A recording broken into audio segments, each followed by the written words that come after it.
নাইটির থান পাতা টুকিটাকি কাজ নিয়ে এই যে আজকে আমি চলে এলাম। নমস্কার, আমি পপি, ওয়েস্ট বেঙ্গল থেকে। আমার একটি মিনি ব্লগে তোমাদের সকলকে স্বাগত জানাই। এই যে দেখো, তোমরা তো জানোই সকালবেলা আমার কী কী কাজ থাকে। এই যে আমি রুটি করে নিচ্ছি, বাবুকে খেতে দেবো, আর আমার বাবুর বাবাও খাবে, দুজনে মিলেই। আজকে ওদের দুজনের জন্যই রুটি করছে, আমি আর আজকে খাবো না। দিয়ে আমি ছেলে বলছে ওর একটু বেলা হয়ে গেছে, তখন ওই 11টার মতো বাজে, তখন বলছে ওর খিদে পেয়েছে, তাই আমি ওকে তাড়াতাড়ি করে যে রুটিটা ভেজে আমি ছেলেটাকে দিয়ে এসেছি। রুটি দিয়ে আমি গিয়ে খাইয়েও দিয়ে আসলাম। ও অনেকক্ষণ নিয়ে বসেছিল জানো তো, তারপর বলছে মা গরম খেতে পাচ্ছি না। দিয়ে তারপরে আমি আবার গেলাম, গিয়ে আমি আবার ওকে খাইয়ে দিলাম। তারপর রুটিটা খাইয়ে দেওয়ার পরে আমি আবার এদিকে আমি একটু কী যেন খেলাম একটা, খেয়ে তারপরে এই যে আমি আবার মাছ ভাজতে চলে এসেছি। জানো তো, আজকে আমি একটু দু রকমের মাছ এনেছি। দিয়ে আমি ভাবলাম দু রকমের মাছটা একটু হালকা সর্ষে দিয়ে করে দেবো। দিয়ে এই যে তাই আমি এদিকে রান্না বসিয়ে দিয়েছি।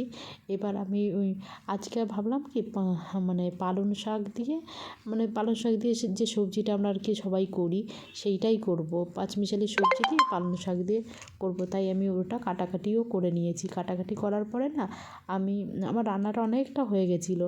দিয়ে আমি একটু মাছের তেল ভেজেছি, সেই তেলটা হচ্ছিলো। আমি ভাবলাম স্নান করতে গেলে আবার যদি পুড়ে যায়, তার জন্য আমার এই যে ছেলে খেলছিল, ওর সাথে এসে আমি একটু মানে আর কি খেলছিলাম। দিয়ে আমি ওর সাথে খেলতে খেলতে দেখি আমার ওদিকে মাছের তেলটা ভাজা হয়ে গেছে। দিয়ে আমি আবার স্নান করে চলে এসেছি। আমার ছেলে বলছে আমার ভাত খাবো। দিয়ে ওকেও অনেকক্ষণ আগেই স্নান করিয়ে দিয়েছি। দিয়ে আমি ওর জন্য ভাত বেড়ে আর কি রেডি করে নিয়ে যাচ্ছি, যে ওকে খাইয়ে দিয়ে আমারও স্নান হয়ে গেছে। ওকে অবশ্য আমিও স্নান করেই ওকে খাওয়াই, নইলে ওকে একটু দেরি লাগে তো খাওয়াতে। দিয়ে ওকে স্নান করেই আমি খাইয়ে দিই।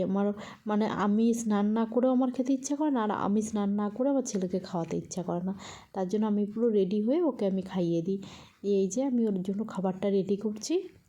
খাবারটা রেডি করে নিয়ে ও আমার পেছন পেছন ঘুরছে। জানো তো, আমি খাবার রেডি করছি মানে খাওয়ার জন্য না, ওর এই টাইমে একটু ঘুমও পেয়ে যায়, তার জন্য মানে ও কতক্ষণ একটুখানি খাবে, দিয়ে ও একটু ঘুমাবে। এই যে ওকে খাওয়াবো বলে আমি নিয়ে এসেছি। দেখো এই যে গ্যাসের গাড়ি, মানে কি বলো তো, ওর পেছনে বলছে আমাকে এটা বেঁধে দাও, মানে ও গ্যাস নিয়ে যাবে। দিয়ে আমি কী করছি, একটা দড়ি দিয়ে আবার ওর সাইকেলটার পেছনে এটা বেঁধে দিয়েছি। এবার ওইটা নিয়ে সারা ঘরে খেলে বেড়াচ্ছে, মানে খুব খুশি হয়ে গেছে ওইটা বেঁধে দেওয়াতে। দিয়ে তারপরে এই যে দেখো আমার মানে কি বলো তো, এই যে ফুলাতা আর কি, ফুলাতা মালগুলো রেডি হচ্ছে। ফুলাতা কলার দেওয়া মালগুলো আমি রেডি করছি দোকানের জন্য, তাই মালগুলো আমি পেতে নিচ্ছি। এই যে দেখো, আর এইগুলো না ফ্রি সাইজের মাল আছে, এগুলো ব্র্যান্ডেড কাপড়ের মাল আছে। তোমাদের যদি কারো দোকান থাকে অবশ্যই আমার সাথে কন্ট্যাক্ট করবে। আর আমার এইখানে সমস্ত রকমের রেটের নাইটি পাওয়া যায়, হোলসেল রেটে পাওয়া যায়। 100 টাকা দিয়ে শুরু আছে। তোমাদের যদি কারো লাগে অবশ্যই তোমরা আমার সাথে কন্ট্যাক্ট করো। Thanks for watching.